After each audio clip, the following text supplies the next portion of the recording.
So what happens when two third-generation Arizona women authors who are passionate about their state start talking about experiences, insights, and memories of different places? They don't stop talking. They write a book, and then they start a podcast. Welcome to Celebrating Arizona with Julie Morrison and Lisa Schnebly Heidinger. Grab your favorite drink and settle in. We're celebrating Arizona, going everywhere from A to Z. And we're off. Yes, we don't stop talking until the music plays. Which has nothing to do with anybody singing. We will not True. Yeah. True. Although we don't talk through each other's singing either. No, we don't. No, I don't think. So these are two rare events that cause the stoppage of talking. A talk stoppage. Yes. Some sort of ugly strike.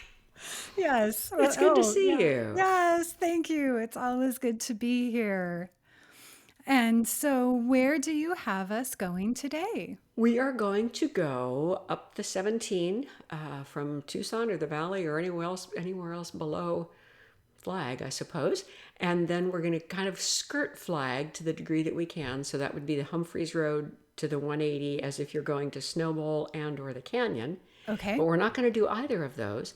We will pass Snowbowl exit and we will drive with mounting anticipation and excitement on my part until we see a sign, and I think it says use daytime headlights, or at least it used to.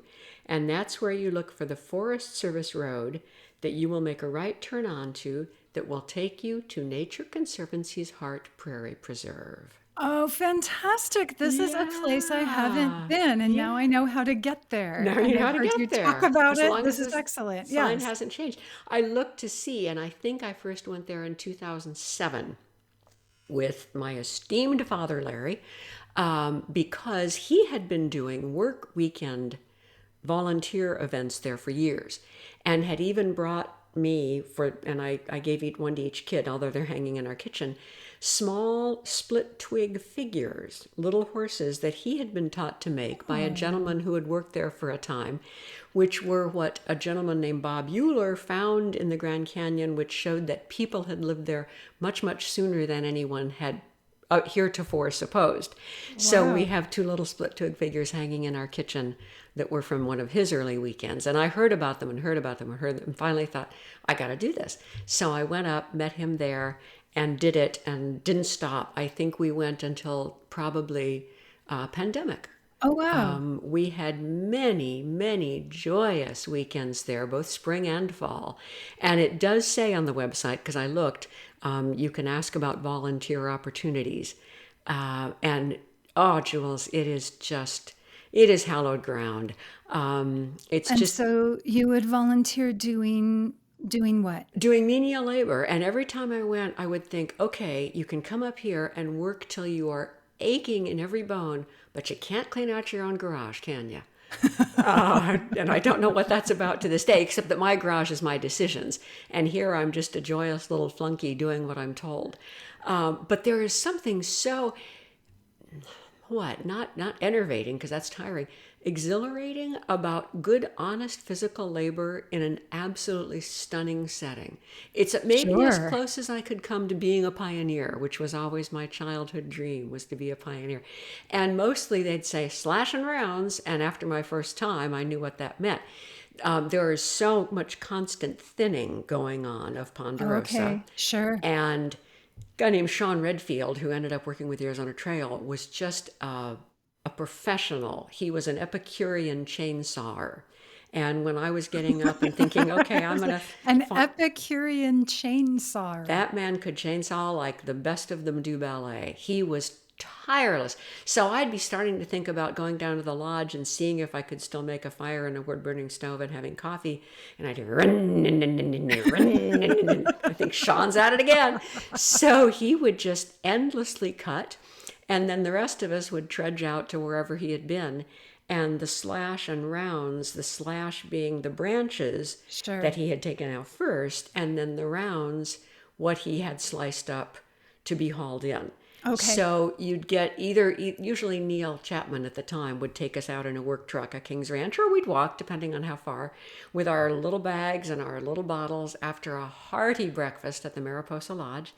And we would then load and toss and lift and things into the truck. And then some of us would walk down to the piles, and the rest of us, somebody would drive or ride.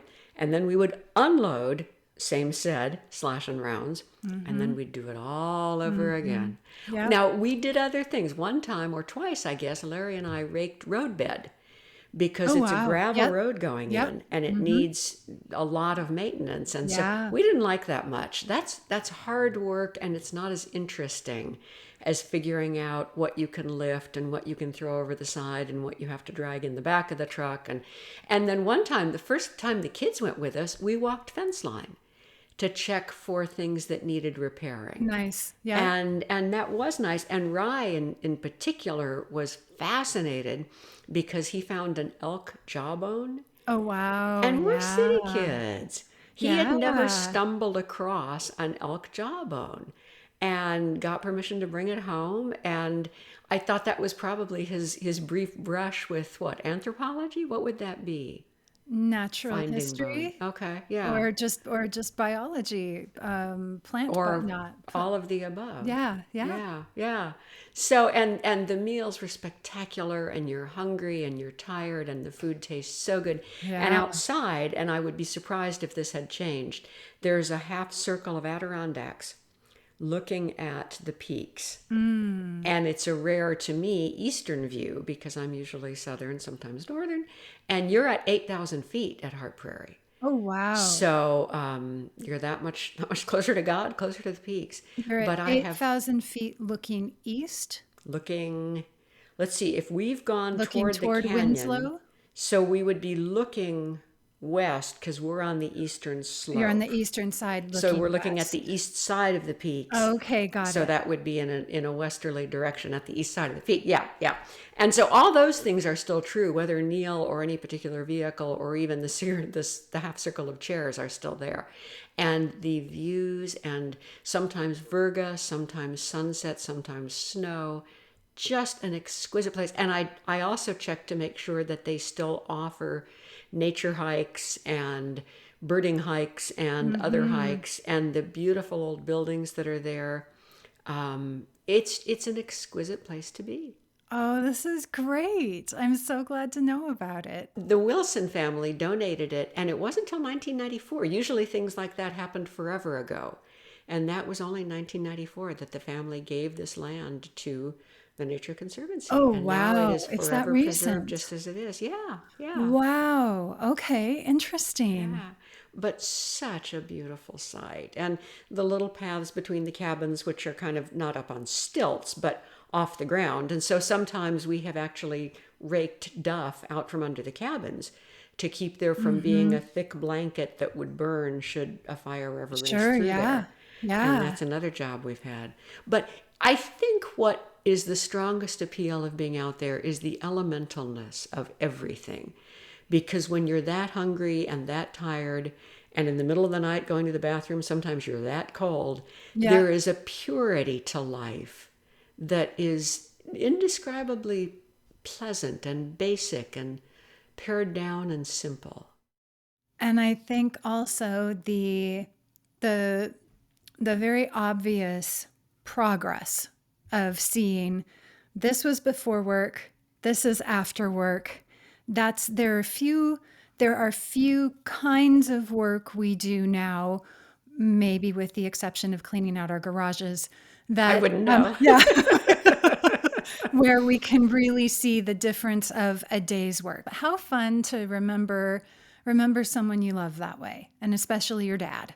And As, yeah, yeah, yeah. that's very dear. And that happy. I mean, we Oh, never, yeah. ever had a bad moment at Nature Conservancy Hart Prairie. There Well, just then aren't for any. that reason alone, we should really go there. Let's do it. We will set that up. That would be delightful. Yeah, it really would. That Yeah. would be absolutely delightful. Wonderful. Well, this verged on being rhapsodic to the point of almost candy ass, but that's okay.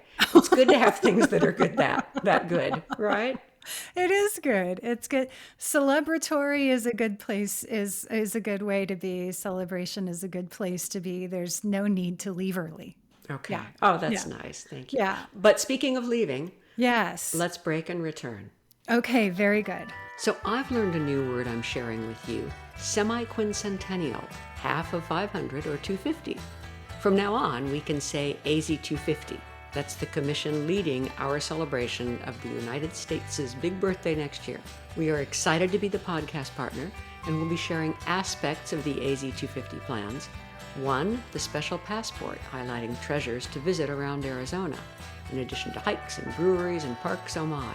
You can look it up online with the https://azsos.gov/passport 250. And so now for our next trick, our next event. Yes, and this is quite the trick because I'm going to take us to a place that doesn't exist anymore. It doesn't exist as that named place anymore. And Okay. this is Higley, Arizona, which was an unincorporated community right around where Gilbert and Mesa and Queen Creek kind of all converge in the East Valley of Phoenix.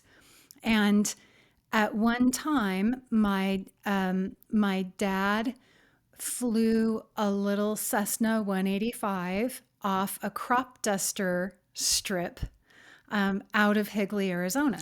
Now, just because I feel like, no, I know that name, is there then still, there's got to still be a Higley Road or exit? So this is what's funny. There is still a Higley Okay. Road.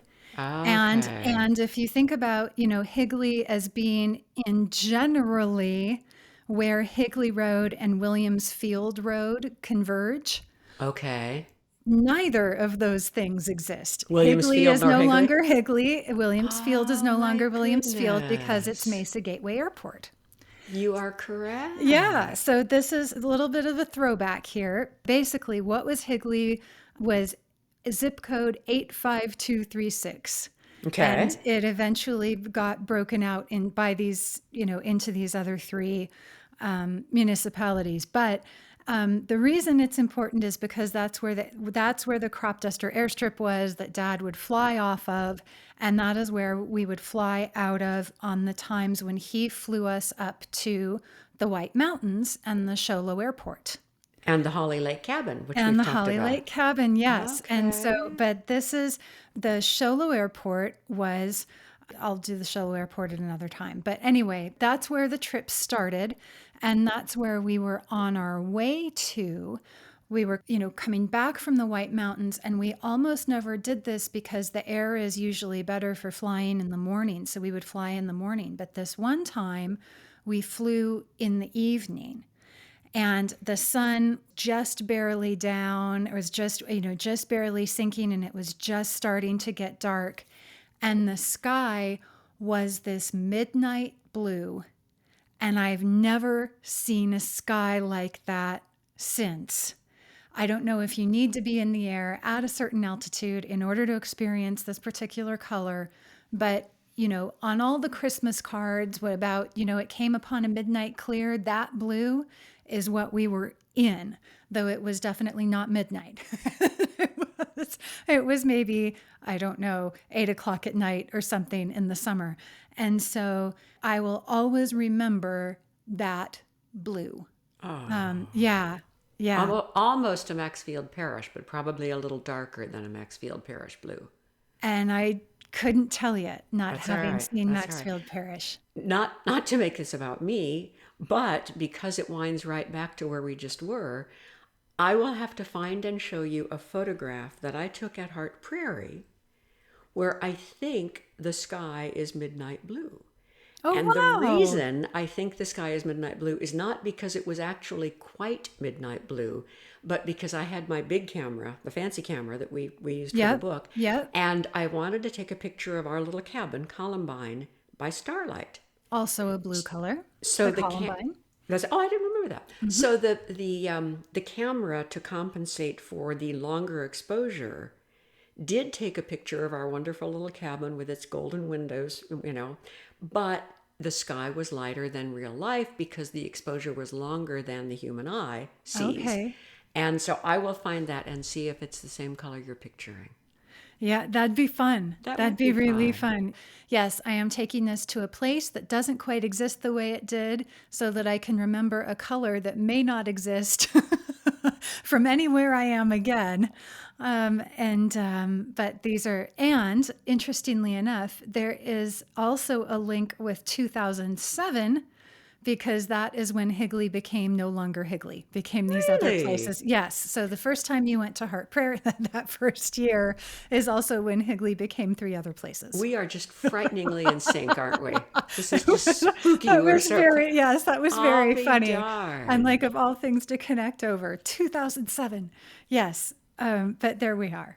Do you remember, perchance, if all of you were staring in reverent silence or commenting, or do you know if the other three even noticed it? I remember, so mom and dad would sit in the front in the pilot co-pilot, captain's chairs. And my sister and I would be on the bench seat behind them, and the dog would be kind of around our feet. And I remember leaning forward to ask about, is the sky never really black? Does it never really get that? Like, it's nighttime, but does it never really get that black? And I remember mom and dad being kind of amused by the question and saying, no, it does. But this is it. We just happen to be going through when it's this color. Yeah. Yeah. Because, I'm not sure if I don't remember now whether I was seeing stars or not, though. But I was starry-eyed at the color. Dad at that point, I'm sure, was, talking with the tower to figure out approaches and so forth. And mom tended to listen to that because it was, good to have another eye out for who else is in the area. Yeah. Do you remember the call sign or whatever that would be? The 469 or Oh yeah, I remember that it ended with a Q because Dad would call in and the last thing would be Quebec. So that was the Q. Yeah, and there Oh, was there was definitely a niner in there because I remember that too. there has to be a niner in a call. Yeah. There was a niner and there was a Quebec, and I'm sure Oh, my that's dad would know. fun. Yes. Find out the find Yeah, out it the would be fun numbers. to Yeah. know. Yeah. That would be cool. And I bet it will never leave his brain. I bet it's there Oh, like no. The a amount of beloved times he phone called number. that out. Yeah, Yeah. probably so. Yeah. Yeah. Yeah. Oh, So, terrific. yes, thank you. And so just transition a bit. Okay. I have heard that there is some exciting news happening Yes. that God, that was my mother for all the world. How funny. I can just hear her do that. doing a trill. Yeah, yeah, yeah. And I Yeah. always wanted my voice to be lower than that, so I try not to, but this was too Yes. exciting. Yes. There Okay. is. So the answer that I just learned will be the answer to the question that I will ask, just in case you are so many miles ahead of me, you already knew this. Do you know if our Arizona birthday was a centennial, the United States' next year 250th birthday is called what in common parlance? Well, not common parlance. It's called what by experts in this field? Because I'd never heard this. Miracle. The No. fact that we've made it that long. We made it 250 years. Yes. The 200 phenomenon. 250th, if I'm pronouncing it correctly, But more specifically, yes. is the semi-quincentennial. So the half of a Yes, 500 half of a 500. Okay. rather than a bicentennial plus half centennial. Yeah, I see why they went with that. So yes, that is coming up. The kickoff for said celebration of said birthday will be appropriately has been the 4th of July this year. Yes. And we are going to be we all are already the podcast partner of AZ250. AZ250. And isn't that easy to say? It AZ250. is. It has a ring to It it. does. There are no niners, but that's not its fault. Oh, dang. Yeah. Well, we would have to be very, very, very old for that to come in. Long may it wave. or the land of the free and the home of the brave. Yes, all of it. Yes, not sung. So that's, yes, we'll talk more about that next week, but at least we got to break the news. Fantastic. Yes, and we're excited, and yes, very excited about that. Yes, And yes. yes, speaking of breaking, we'll take one. All right. It's never too early to start a celebration. Visit Flagstaff is gearing up for the centennial of Route 66. The Flagstaff Visitor Center and the historic train depot is your first stop for Route 66 adventures. You can get 66 things to do on Flagstaff's Route 66, the historic Route 66 of Arizona passport, and the Rock the Route 66 Check-in Challenge for starters. Visit Flagstaff on Route 66. And so it is time to hear about the week's mug. The week's mug, yes. And it's one that I coveted for a very long time before I bought it. I think I was online, and I don't know if you ever go to, I think it's PJ Chill Cottage in Flagstaff, a little gift shop. Yep, And I know when I it. was tiny was the McClellans. And that wood floored, and there was an escalator to a basement. But anyway, they showed somewhere a mug with that. It's kind of like State 48. You see it everywhere, an Arizona, and then there will be a heart on Tucson or Yes. whatever. And this one is the Arizona silhouette with a pine tree. Oh, And by the time I ordered it, yes. it was long sold out. And I bet a year passed, or maybe even two, before I was up there and they had it in stock. So now I am a proud owner of the Flagstaff Ponderosa, Arizona mug.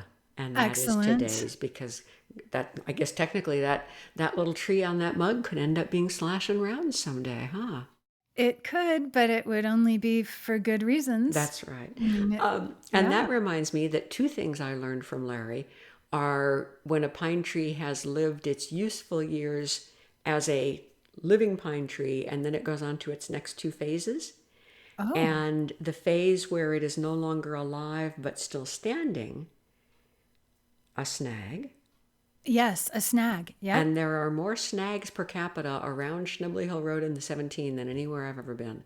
Oh, And I'm interesting. guessing it must be a lightning thing. That Probably. something in that area is probably conducive.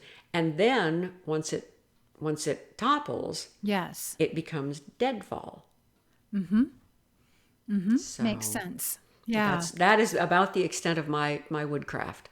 Snag and deadfall. Tree That's it. snag and tree snag and deadfall. Yeah, that's about all the wilderness I can speak. But But while yeah. while we're on speaking, you were going to speak to us, right? Yeah, so I was thinking about blues this week because I had some. Oh, There were and they weren't as a lot pretty of, as that sky. well, I'm not sure. They were, they were all for good reasons, goodbyes for good reasons, but there were a lot of goodbyes. Okay. And so I was a little blue this week, and I remembered that I had written a poem that I called Tapestry in Blue, where I sort of explored the idea of, what are blues like? I'm already And excited. I'll share that with you. So this is Tapestry in Blue. Living inked, each hour tattooed, tones too dark for peacock moods. Blue suede, broken shoelace grin, red-faced at this state I'm in. The world a canted angle maze, culture says is just a phase. Tossed upsides pass by as strikes, joy topped out at thumbs up likes. Loss is weeks of blues days come, Sabbath prayers without the sun. Showered, scattered basement highs, recalling dove trill picnic skies. Tomorrow, Halloween in blue, sweet and sick and all costumes. Knocking, needy asks, joining the parade of masks, funny in that ghoulish way. A bruise improves by going yellow. Glee traded long ago for mellow. Soon's glitter for a glint someday. To miss the periwinkle feel of fair and varied color wheels is blue-veined strain toward pink-cheeked fun. Oh, pain, indigo, be done. Wear from uniform to denim soft, or stay as windowsill forget-me-nots. Thank you And for there we are. that. You're welcome. Wow. Oh. Yeah. Oh, I'm sorry about, yeah, blue is never something you think, oh, good, I'm going to be blue. But Right. there is certainly beauty in poignancy. Mm-hmm. Yep. And I think the blues are different than just depression. I Mm-hmm. think there's maybe Oh, a, yeah. a whiff of wistfulness in Yeah. in being blue. I think that's right. Yeah. No, depression goes, that's the gray and black palette. I Yeah, yeah, think that's hues true. There is in is there there is somewhere. something lovely Yeah. in blues. Remember, was it Yeah. Elton John? I guess that's why they call They it the call it the blues. blues. Yes, it Yeah, is. I love that song. I do too. And Mood Yeah. Indigo Yep. and Rhapsody in Blue. But that, Yep. yeah, yeah. Yep. Oh, thank Yeah. you. Yeah, absolutely. So that was, yeah, Nice. so that was fun to find again and share. And so Apparently what written on October 30th. no. No, right before No. Halloween. No, it was no, just the idea of being sick and sweet and asked and Okay. yeah. Okay. See, Yeah, yeah. I'm too No, literal. no, That's why that's you're the totally poet, right. because I go, oh, Halloween. That there's kind of, I think the only wrong way to read a poem is not to read it. Good for So, you. yeah, so if it sounded like October 30th to you, that's your poem. My Yes, guess is good. that's your read There's of the it. only wrong way to read a poem is not to read it. That's great. That's t-shirt fodder. Oh, good. Okay, Yeah. super. Yeah. Terrific. So what are you reading for us today? Something that came out of Arizona Highways, I think it was July of 2009. Okay. And my dear good friend Jennifer Williams, I believe, was on the cover of that issue because Hart Prairie was, I think, the cover piece. And Okay. she's a beautiful woman, and she was cutting wood, I think. So anyway, this is from that event.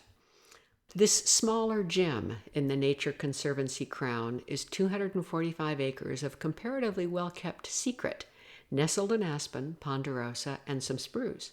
Formerly the Fern Mountain Ranch, Hart Prairie Preserve is home to the largest known colony of beb willow, a rather nondescript but biologically worthy tree. 7 buildings on the National Register of Historic Places include the homestead, where Teddy Roosevelt is said to have paid the ranch owner's wife a silver dollar for a glass of buttermilk when this was a stage stop on the way to the Grand Canyon.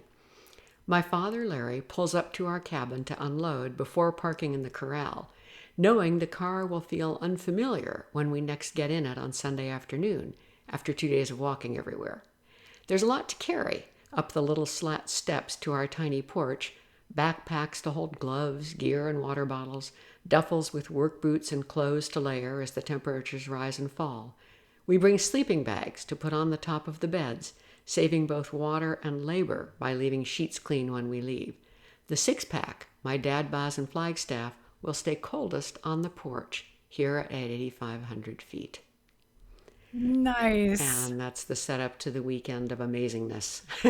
Yes. And Yes. and I will say one thing that I didn't write there, although I might have written it somewhere, but I remember being at Hart Prairie with him and hearing a bird kind of going all over the place.